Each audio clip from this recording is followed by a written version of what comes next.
so today we're going to do some review and test prep.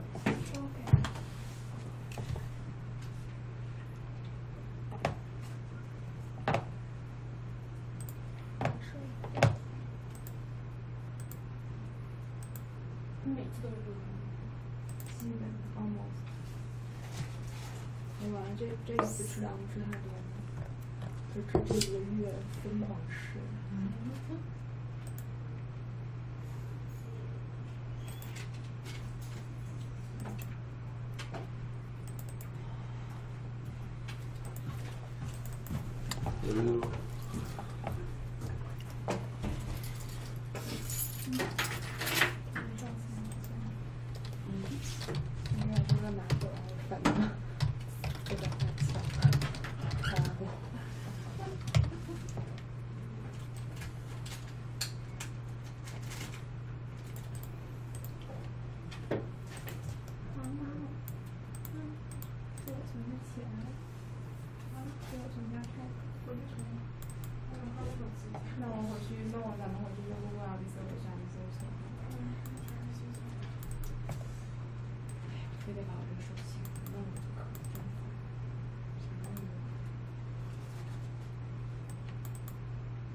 你觉得这次世界杯谁会赢？8强有谁呀？巴西、俄罗斯、比利时。没有，比利时被淘汰了吗？那比利时跟谁打的？那个比利时不是跟日本？对，那就赢了。哎，瑞典。巴西吧？对不对？我也以为是，希望不要再出乎意料。哎呀。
你做作业了吗？来。做啥呀？你做了？对，明天上课之前再做。你可以一会儿做，我就在这待到10点11点，你就在这做。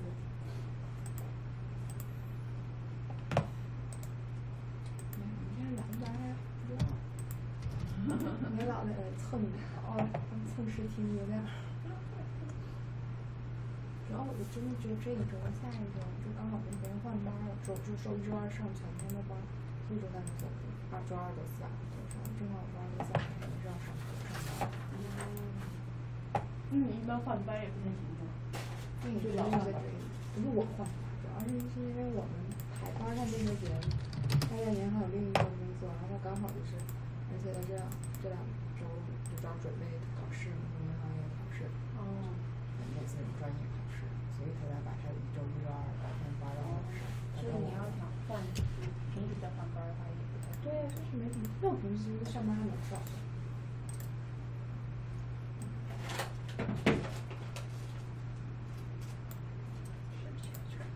是我的style。哪个部分觉得喜欢？你不喜欢吗？还是你这个会不多？一般的。你比较喜欢？这比较好。你看，这是我其实平常的是这个2次，这是我平常的，这样24，还有但是23是晚上，周3晚上这个，但是我这周换了班就成这个样子，所以我晚上可以空下来少个，对吧？哇，前两天我累死了，真的要死了。你每一次都会把你自己时间表放到你的 calendar 里面去。每天你都这么，每个星期都这么做。是吗？一个星期做一次还是一个月做一次？一个月做一次啊，因为每周都不太一样。哇！每次星期下 schedule 就可能跟着。我觉得这样的习惯真好，你知道吗？我之前就是有想这样做，我之前有就是手机里面我觉得太麻烦了，然后我就买一个那种本儿，那种日历，日历不想记，真的记不下来。我觉得这种习惯好好啊。这总得知道这周到底什么时候有空干嘛，可以干嘛，就是所以才可以知道下周有什么时间要出去逛街什么的，计划一下。要不你都在学校时间表基本上固定的，现在一下子不上学了就很乱。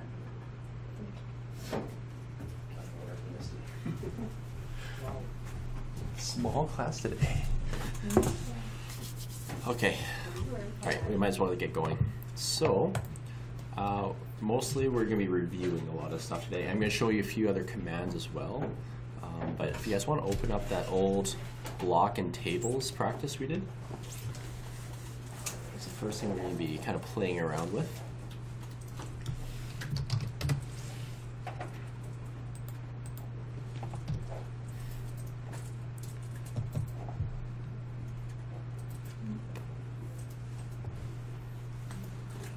So this one is called blocks and tables dash metric.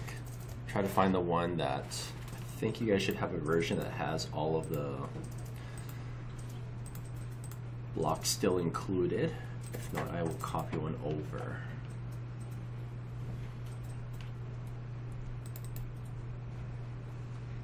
Oh, maybe you don't. Okay, let me copy one over.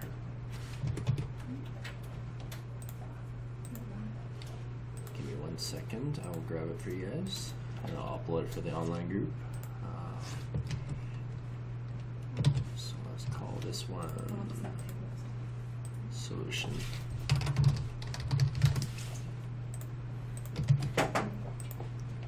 Okay, it's in there now. It's called blocks and tables metric solution.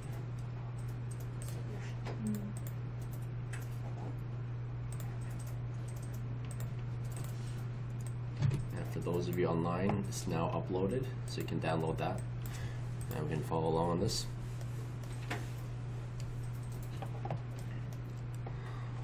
Alright, so last time we opened this was quite a while back. We were mainly looking at just inserting blocks, playing with scaling as we were inserting, right?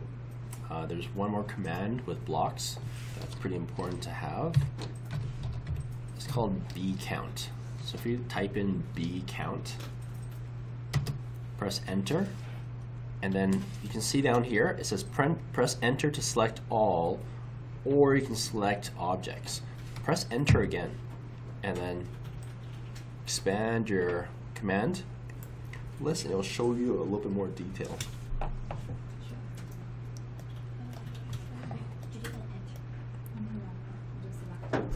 So again, press enter bcount, and then press enter again. This will give you the full count of whatever blocks you have inserted already.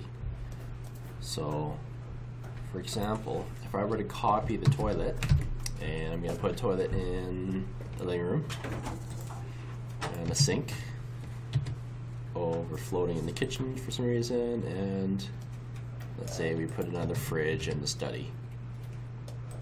If I type bcount again, press enter again, should be a higher count now. If it's not, just try that again. Why did that not increase the count?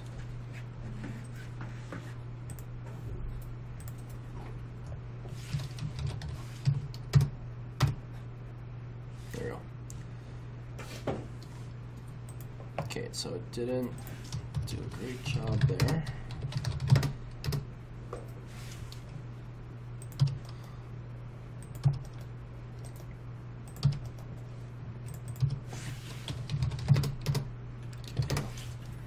So it's going to count it each time I reinsert. So let's say we put another refrigerator. And put it right there.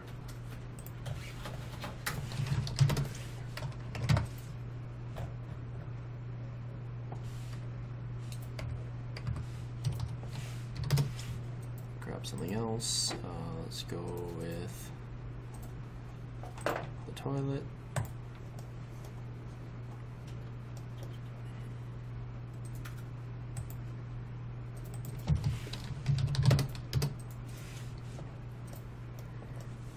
Yeah. So unfortunately, this does have some drawbacks. It only counts the additional count of whatever is actually inserted. It's not actually upping the count on the copy paste.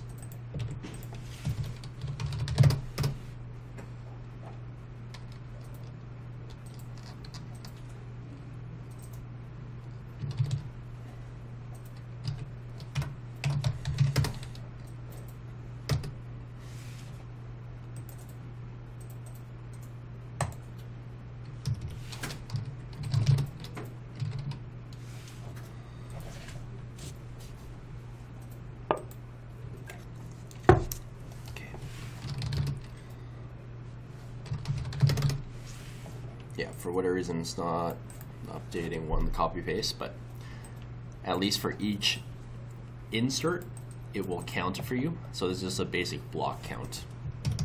So just important command to know for next week. Little hint there. Other things that we also haven't really spent a lot of time on, I think we might have touched on it once. Type in the word view. This is going to bring up a list of views. So what you can do here, you can actually create model views. So let's say kitchen, still view.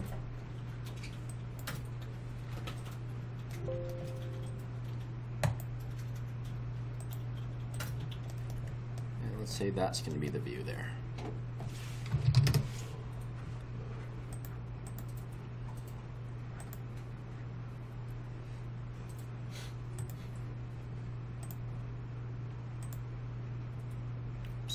I want that to be the view right there.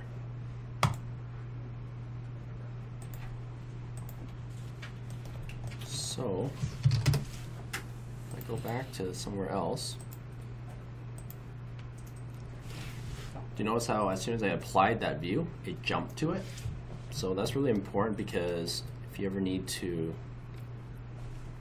tell someone to look at a pre-saved view, again, this is helpful if you are maybe creating layout views, or you're actually just giving this to another coworker, you're telling them to open up the views, and you say, go look at the kitchen. You would go press kitchen on the views, set current, hit apply, and it'll bring you over to whatever view that you had saved.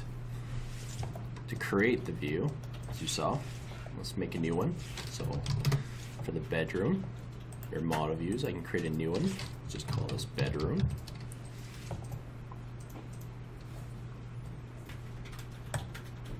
So you can actually have it as just your current display, or you can define the window. So let's say that's the bedroom view I want. Press enter, accept, press OK. And now we have a couple views. So let's say we're zoomed out nice and far. Someone tells you to go look at the bedroom view. Click on bedroom view. Press set current, apply, and it jumps you right to it. So feel free to create some views, play around with it, make sure that you guys are comfortable jumping between views and remembering what the commands are. So again, if we want to go, for example, see the kitchen again, press set current, then apply, and then you can see the view.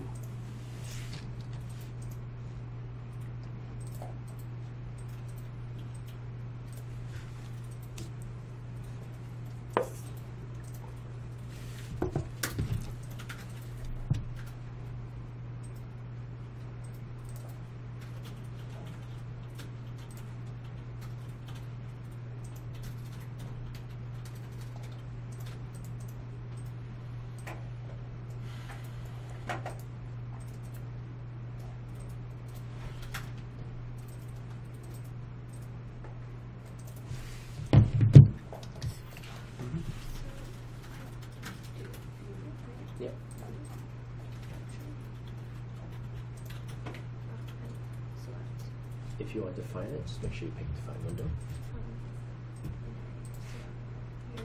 Sure.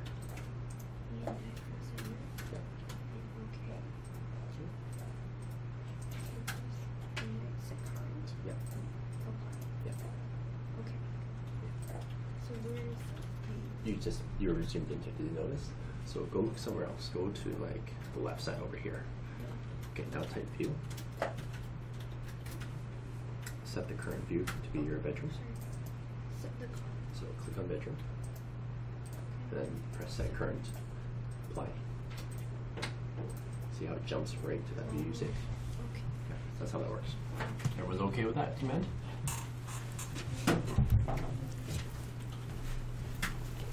All good? Good.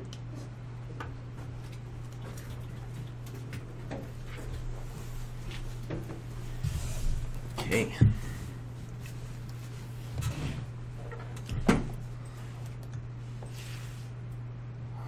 Let's see.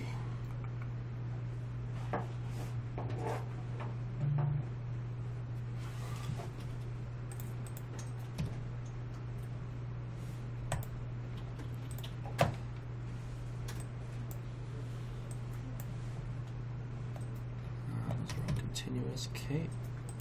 I'm just going to jump out of this model for a second. Let's jump into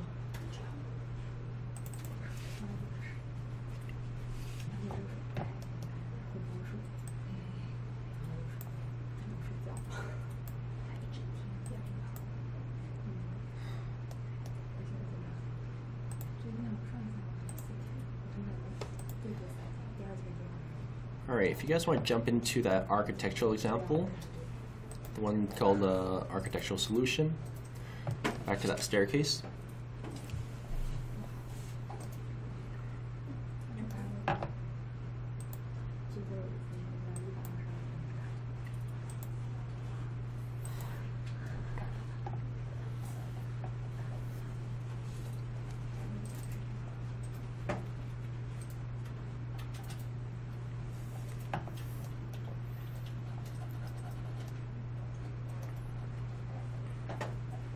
If you guys want to pull open the layer properties, take a look at your properties manager.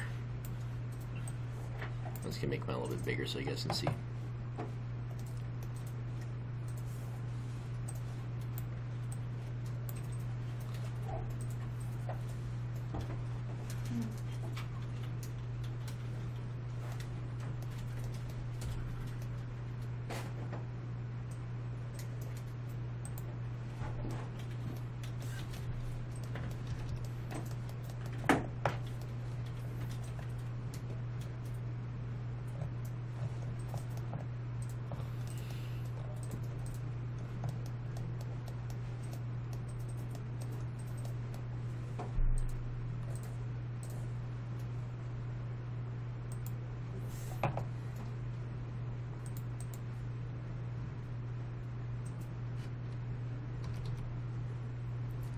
Okay, so once we got that one going,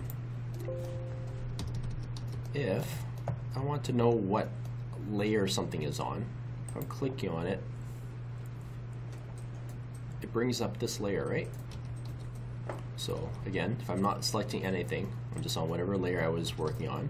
If I click on one of the lines here, so this wavy pinkish line, I guess. If I click on that, it brings up architectural section installation, right? If I need some more details, there's all the line layer properties over here. And if you want, you can see all the layer properties in your layer property manager as well. And then clicking onto that, it also gives a little more detail as well.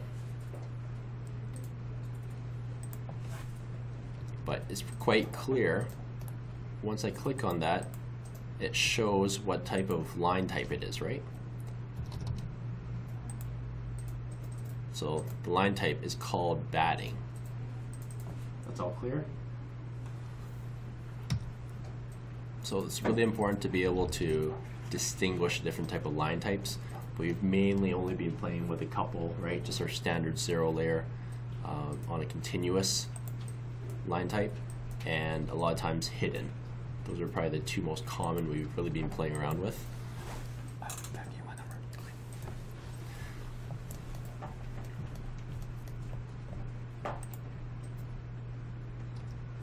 What else? Let's see here.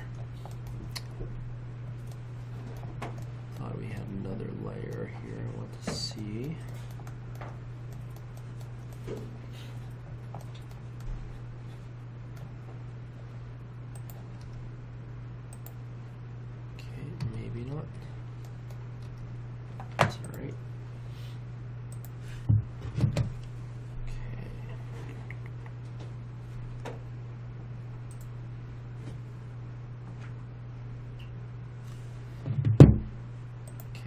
Close that one down.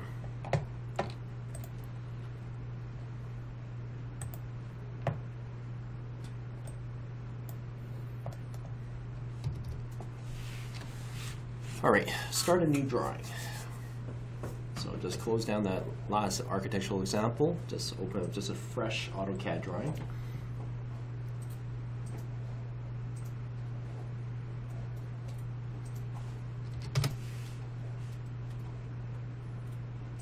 Once you've done that, start a line at 0, 0. Let's draw this about 55 out. So 55 in the X direction. And let's drop this, let's make it rise. 40 at 35 degrees. And then over again another 50. Alright, so we've got like a little slope here.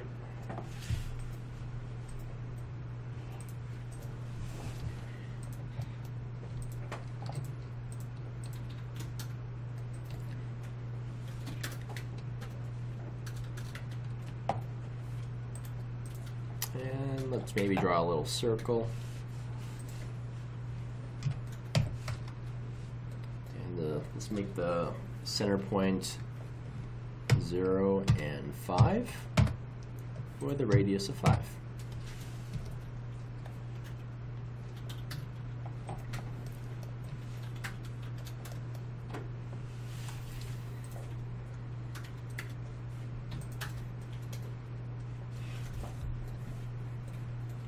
Now, we haven't really talked about it too much, or at all, but this is what they call the UCS in AutoCAD. So this is the Universal Coordinate System, and this is sort of what defines where 0, 0 is. Right, we've always just called it out 0, 0, but you can actually move this. So if you type in UCS, you can actually create a new point for it. So do you see how that's moving away? So if I drop that on that line, it will then ask me to line the X and the Y. You see that? How it can move? So I can actually drop it at an angle. And let's see.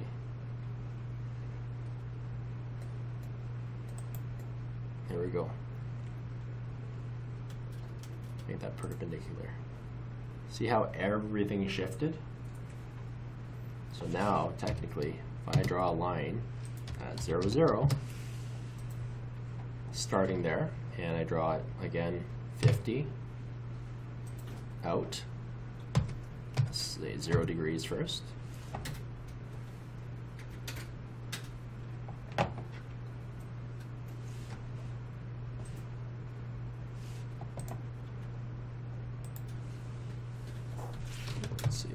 Let's make it longer so it's a little easier to see.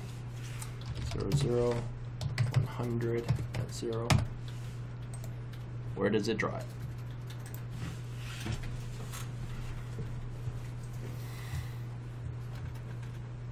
It draws it along the new axis that I've made.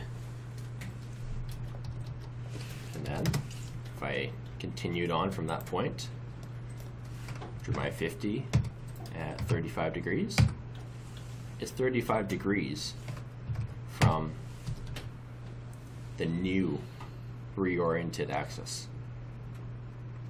And then if I drew another 50, line 50 units straight,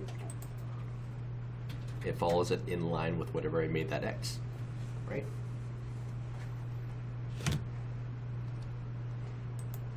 So it kind of changes everything as far as how it's all related, and you can do this at any angle you want.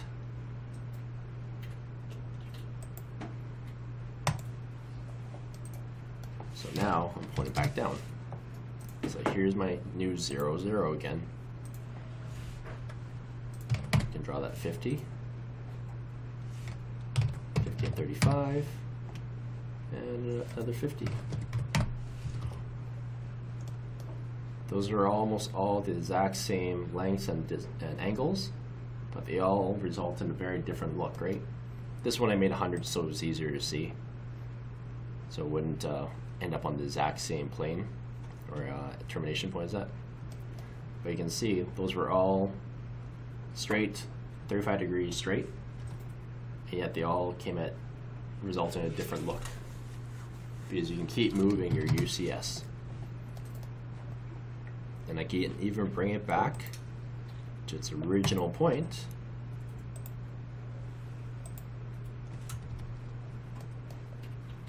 Start drawing from 0, 0 all over again, right?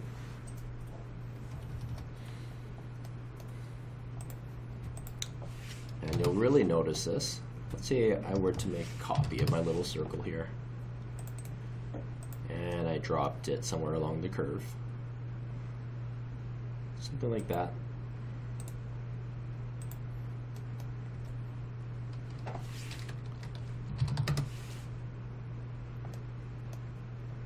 So right now, if I were to measure distance from there to the end, there's my distance, right? But if I moved my UCS to fall in line with this, oops.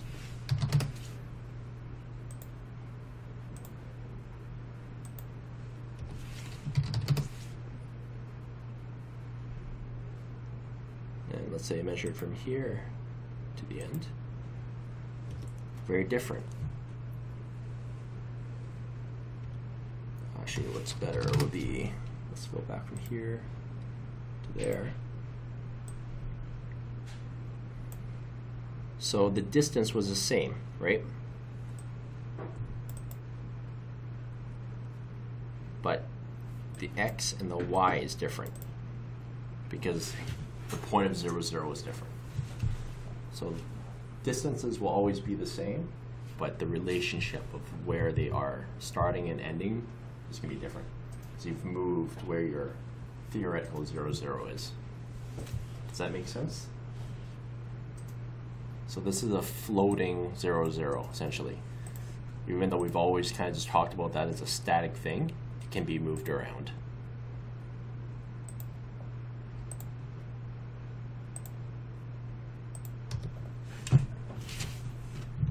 Any questions about that? So play around with that. Just make sure you're comfortable with how that works. If you have any questions about it, this is the time to ask. And just make sure you understand how to reorient it as well.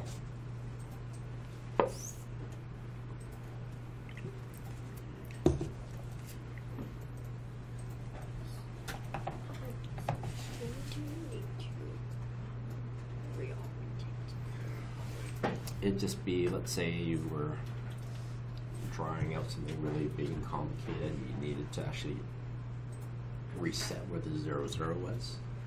So I can't think of the exact reason of why to do it right now. Let's see. That would be a good example.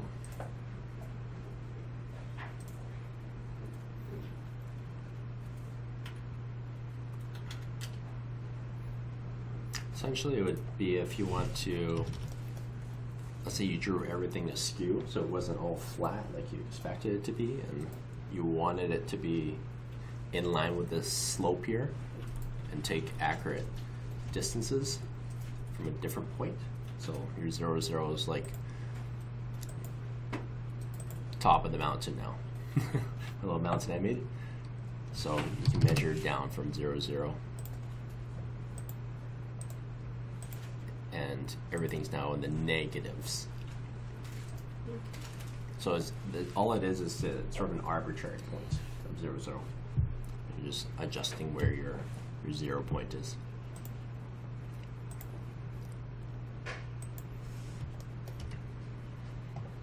Alright,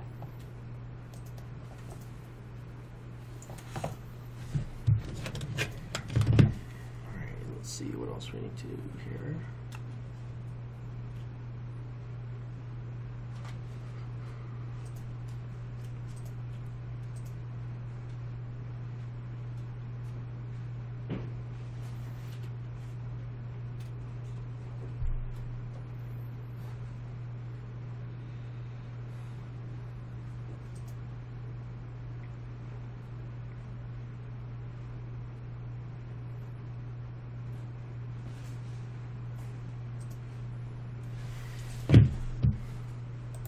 Okay, that's all done. Oh, let's get on what we can do here. Okay, so start a new, or you can use the same drawing, that's fine. Whatever works. Let's just draw a nice big rectangle. Let's go 40 by 20 tall. And let's say right in the middle.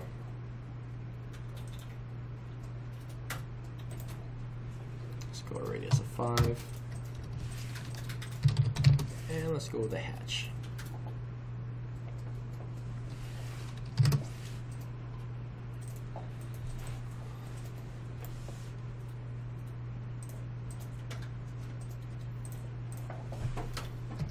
Oh yeah, right, let's do one more thing in here. Let's do a little smaller of a circle.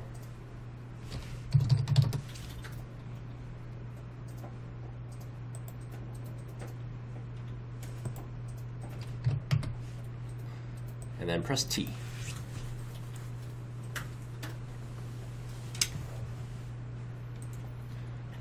So, once we've gone into the hatch, we've done a few things where we've kind of played around with the type of hatch pattern, right? You've been able to find some different styles. This was back when we were, let's see, when we were hatching. Did we hatch again? I think this is when we were playing around with the staircase, right? We were doing some hatching. I was having you guys sort of rehatch some stuff.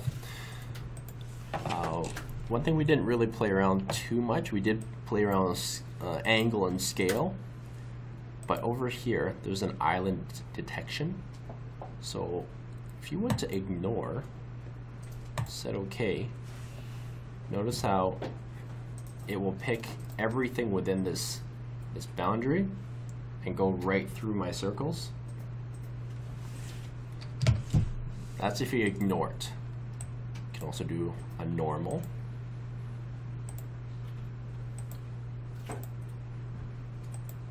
Where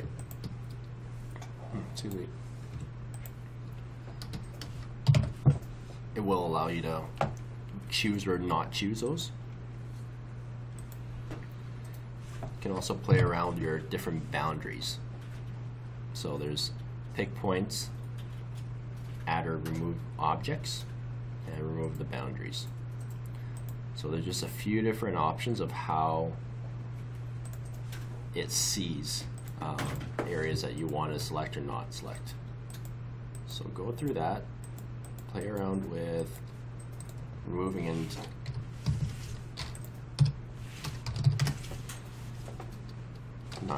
removing and also ignoring your different boundaries.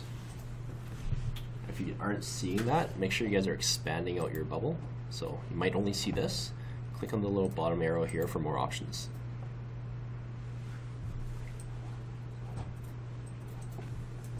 So go through that and see how they affect your drawing differently depending on what you're choosing.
lost my hatch window.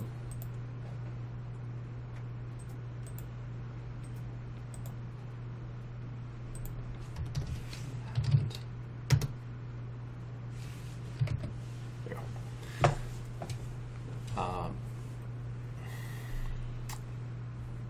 Let's see.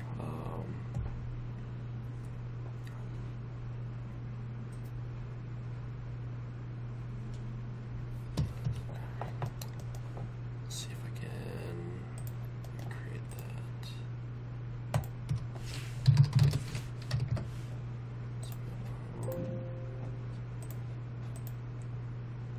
There we go. So if you go one more layer out, you can redetect an island or a boundary within the boundary. See how that's a little different now? If I went and deleted this, and I went to hatch again, settings, and I just went to outer, it will only choose this outside. It won't go one more level in. Unless you intentionally pick it. Actually, no, it can't. Outer won't even let you. Yeah, you have to just go and choose normal. Then you can go in and pick whatever you want, like so. But if you go outer,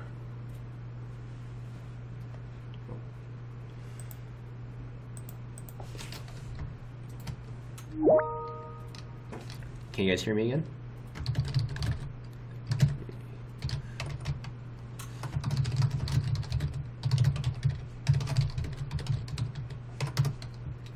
All right. And then there's also ignore. So you can actually ignore everything, whatever the boundaries are, right? Ignore. It's okay. And it ignores everything. Everything within this outer boundary all gets selected.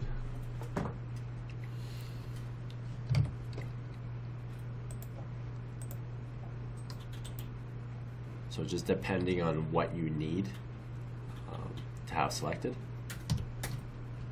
you choose between the 3 different styles of island detection.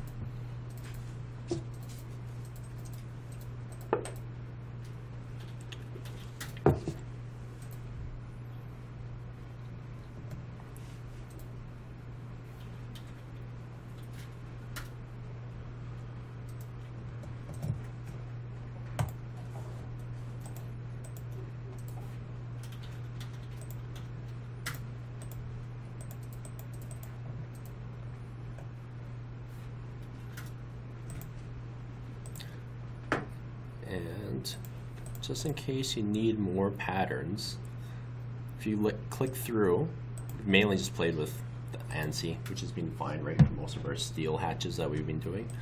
There are other hatches. So if you went to either predefined, I don't have anything in the custom, but in here there's a whole lot more different type of hatches, just in case you guys haven't ventured out over here. So if you wanted, you can make everything look like honeycomb even.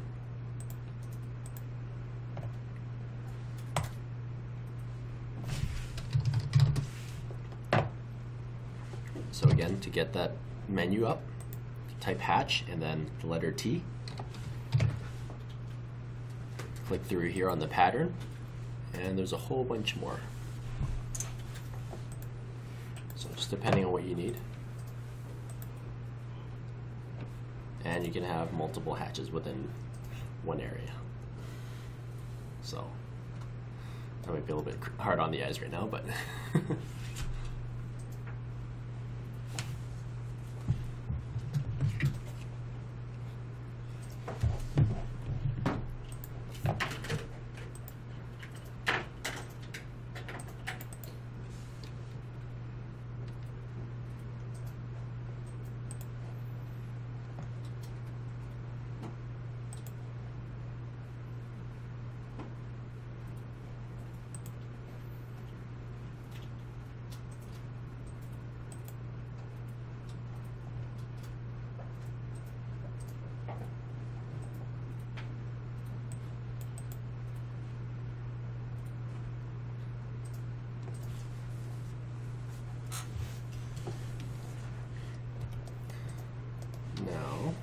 see.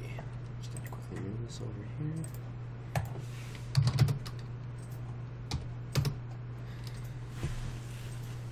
Okay, good. All right. Someone online just had asked, what happens if, let's say, we dumped our UCS way over here, and we don't want it there, but we didn't have reference of what it was before. You can type UCS and the letter P. It's down here. You can see you have a previous one. Brings it back to what he had before.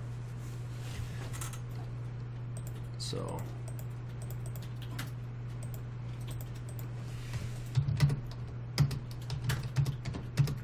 you just can keep going forward or keep going back as many times as you need. So let's say I moved it here and moved it again and dumped it back here.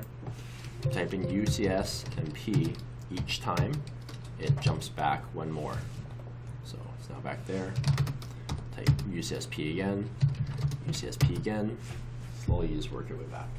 Just in case you kind of get lost as far as where you've been moving that. If you need to go back to the original, just keep going back until you return back to your 0, 0 from the original.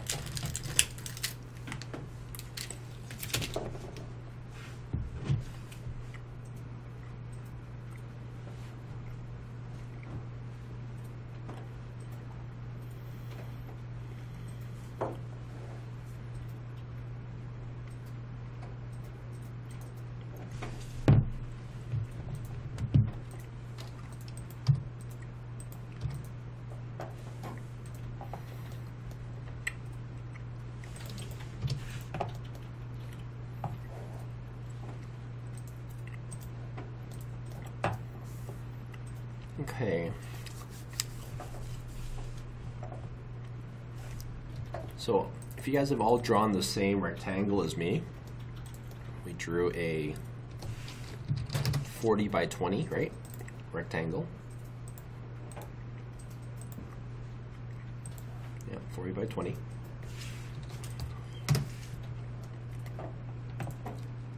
Let's say I were to extend something off of here. You can have your floating extension, right? So if I type the number 5, that's going to be extended 5 away from my little rectangle. And let's say we make this, 10 in the negative x direction. And let's say we do a arc. Let's do a start and radius. So start of my radius is right here.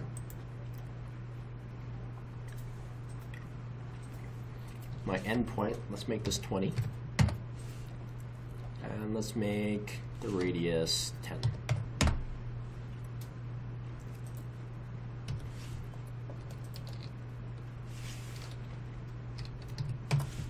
How can I find out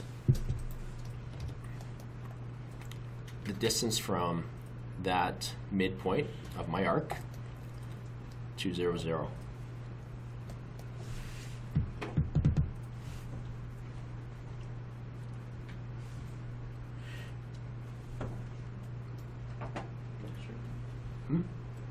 Yeah, measure. So I can type in dist, D-I-S-T.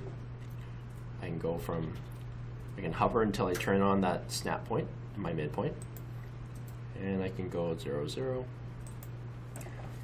And it will tell me all the information down here. So we've been using that command, but there's going to be times when you're going to need to know the exact, for example, distances or your x direction, x and y directions away from it.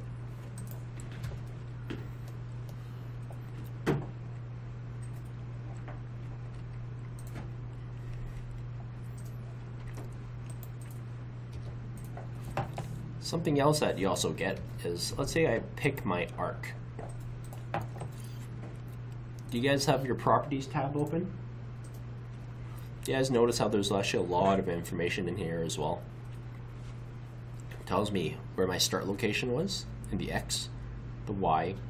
We're only dealing with a 2D plane, so there's no need to look at Z. It tells me my center location, 20 by 25, and then my end, 10 by 25. So that's the absolute locations, right? So if I were to type, see how the center is at 20 in the X and 25 in the Y? If I were to type L to start a line, and 20, tab 25, I'll start exactly at the center point of my radius, right?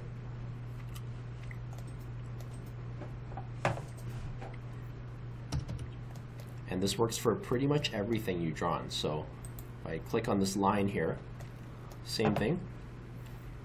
Tells me where my start was, 40 in the X and 25 in the Y. It ended at 30 in the X and 25 in the Y. So if you ever need to get information, like very detailed properties of it, as long as your properties tab is open, you should be able to find that. In case it gets closed for some reason, so you don't see anything like this, it's all blank, right click and then left click on one of the stretch or blue marks, hit properties, this will pop up.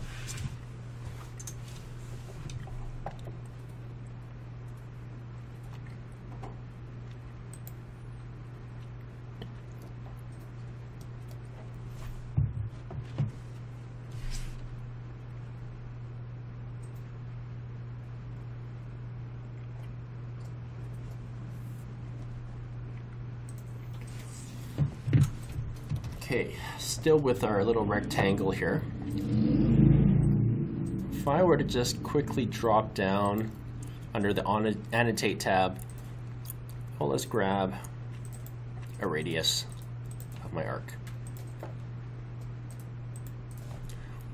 right, that's a little small. Let's see if we can go a little bigger here.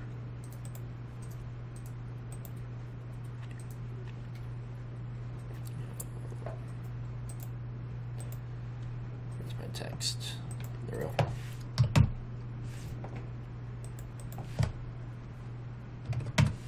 Yep, too big. Okay, so right now, got a lot of trailing zeros, right?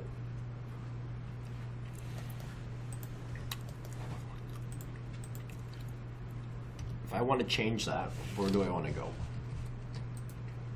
I want to change the number of zeros trailing on that dimension. You guys remember the command when we were setting up our dimensions?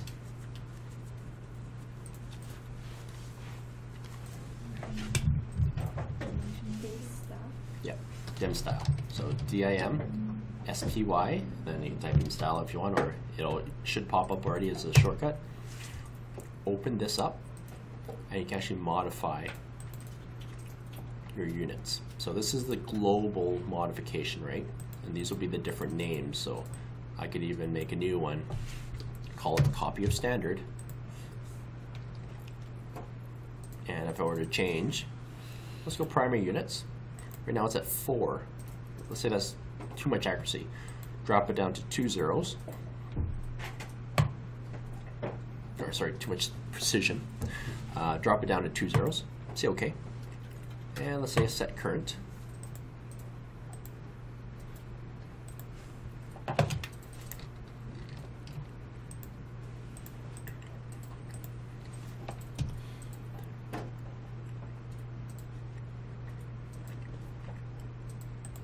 Let's see.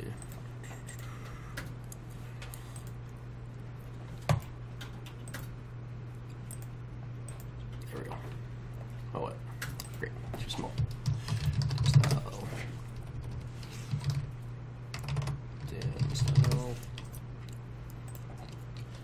Make this a little bigger so you guys can see.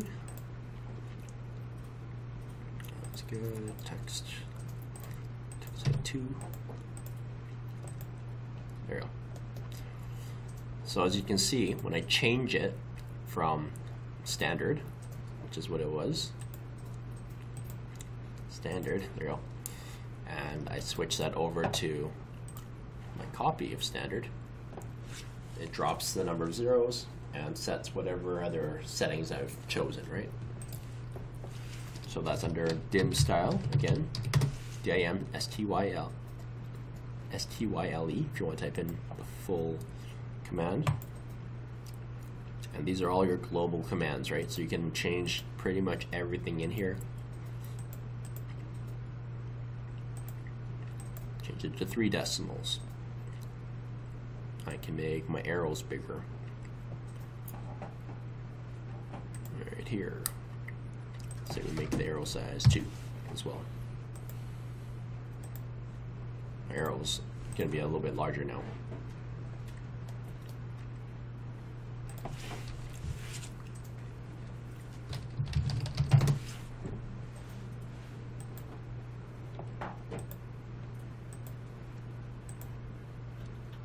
So again, if you want to change it, click on the drop down under annotate after you've selected that dimension, and you can kind of just float between the different ones, as you can see. All right. You guys good with that? Any questions? So try to change some stuff in your dim style. Make a copy, right? Play around with it. Make sure you guys are comfortable with modifying the different settings within that.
Usually it has to touch, like for that arrow.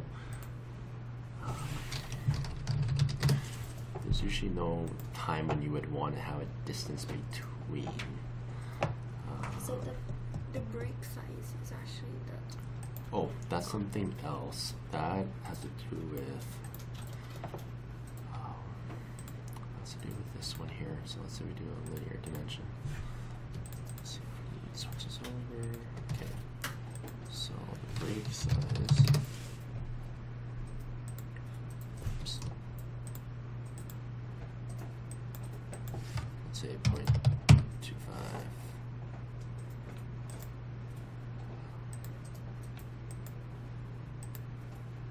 Because the break size.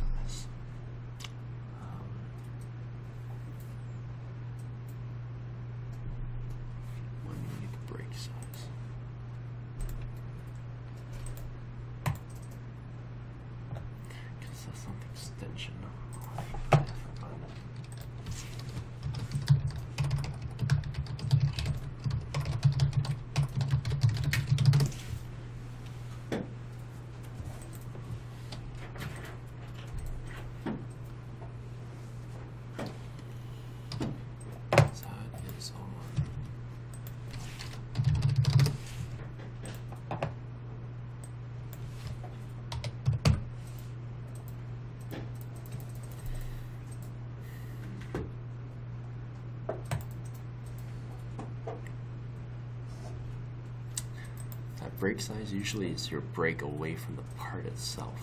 But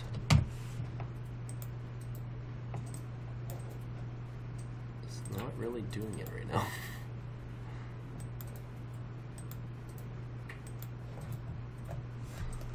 Let me double check about that one. Let me double check about that one.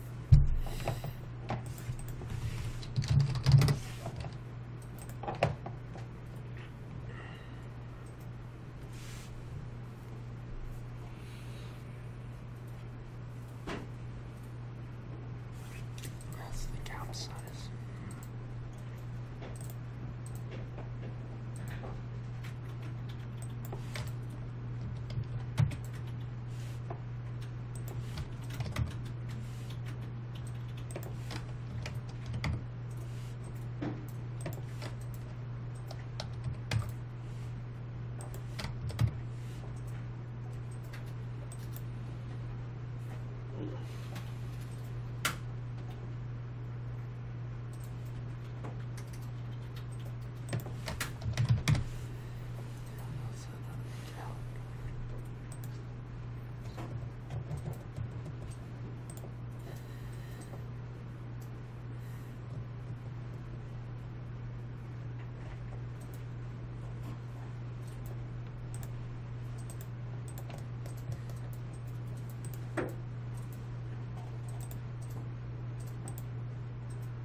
It's not working the way I thought it was supposed to work. I have to check. If that would have specifically to do with viewports.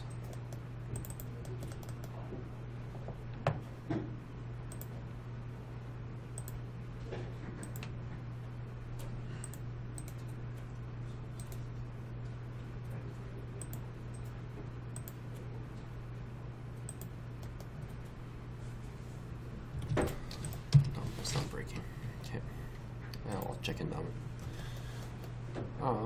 While we're playing around with this one here, I'm just going to get rid of some of these dimension lines. We've used scale a little bit, right? Well, oops, scale again. Scale. So, scale. Let's say we were to scale this circle up, this bigger one that I made. So I pick that object. depending on where I pick my base point, it will scale from there. So if I scale from the center, and I make my scale factor 1.5, it's going to get bigger from the middle out, right? That makes sense, right? But now what if I pick it from a quadrant? So same circle, and I pick the bottom point now and go 1.5. A little different, right? So where you are picking your base point does matter based off scale. So just so we really see the difference, I'm going to pick that again.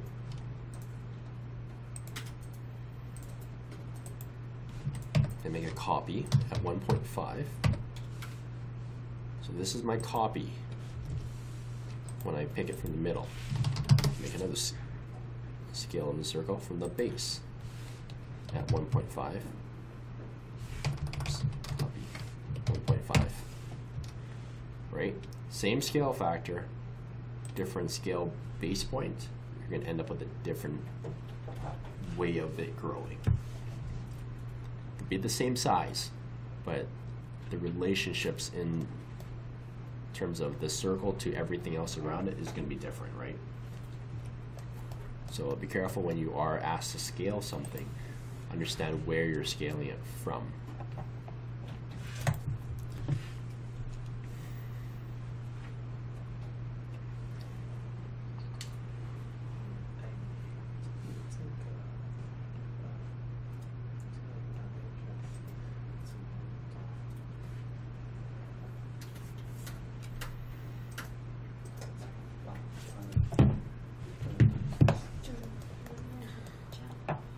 Okay, so let's say we jump over here somewhere into the open space. You can use the same drawing, that's fine. Just a quick refresher. How do we get into ISO drawings? You guys remember? I know we covered this last week, was it? I think it was last week, right? Yeah, so the first thing we want to do is go into our snap settings. So clicking on the little arrow here, go into your snap settings. You're going to go into isometric snap, and you can choose that snap to be, for example, 1 in the X and, or sorry, 1 in the Y, and 1 in the Y for the grid spacing if you want. Alright, so once we've done that, it automatically turns on our grid.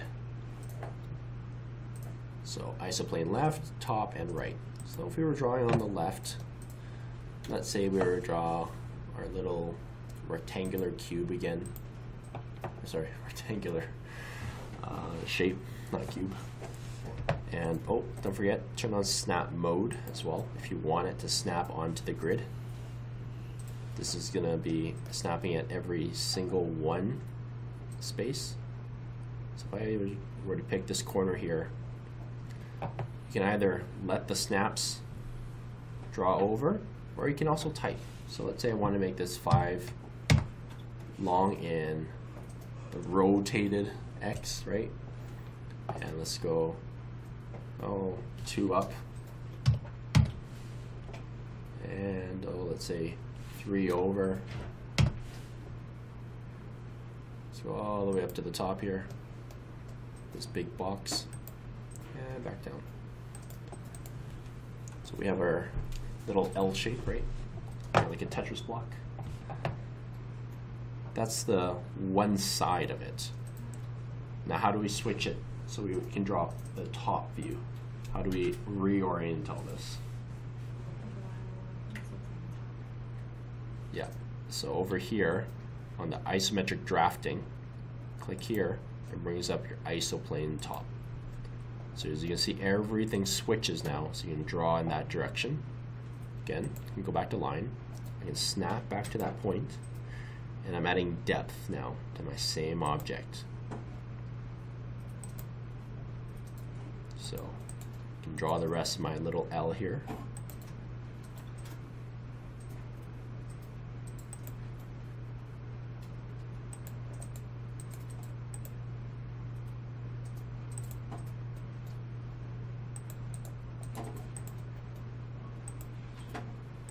just like so.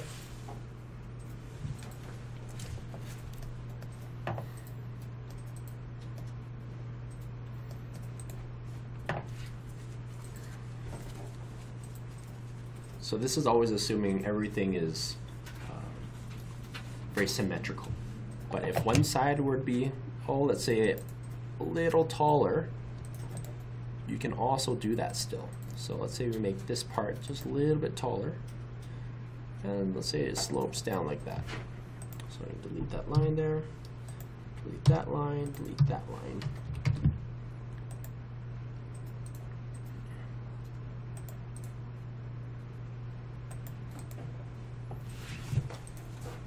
So now I've got my cool sloping L.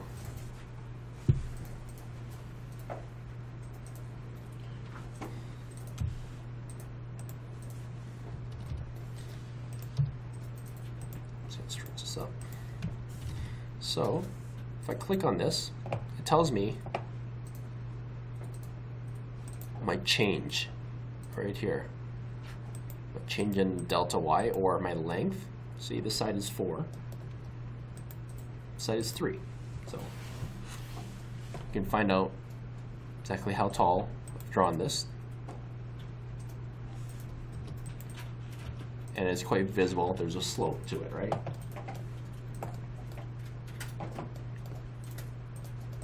So when you are drawing in 3D and things are not symmetrical, just think about what side is rising more than the other, or is deeper than the other, right? Let's say this was deeper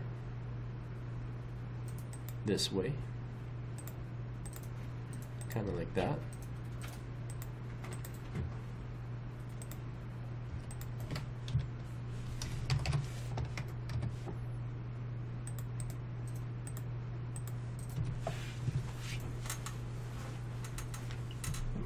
So it's quite visible that one side is deeper than the other, right?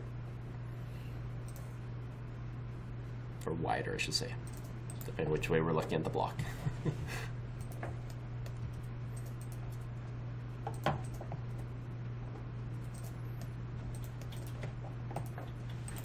And just remember, when you are done drawing in ISO, remember to go back to rectangular snap once you're all done.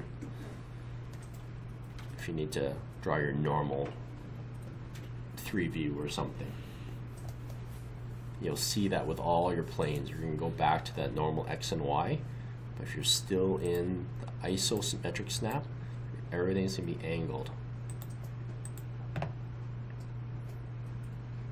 And keep an eye out on what's actually blue, because then this will affect whether you're still snapping or not.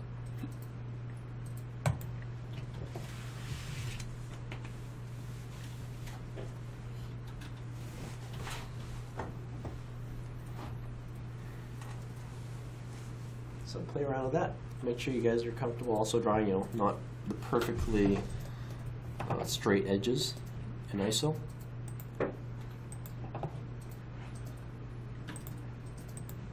Draw some funky shapes.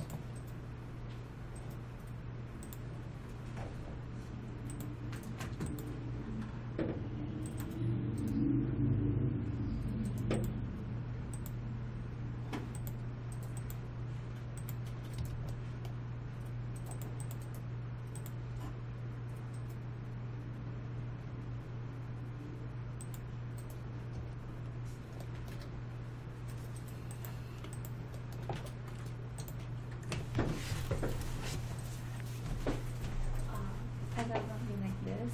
If I want to draw the top view, how can I do it? And then start drawing your depth, right? So it's like here. Yeah, so like imagine that is like one face, right? Now you're going to add the lines that would stretch back deep into the screen. That's sort of what you're trying to imagine. Yeah.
you guys are done that, give yourselves a few minutes of a break, and we'll get back on to it.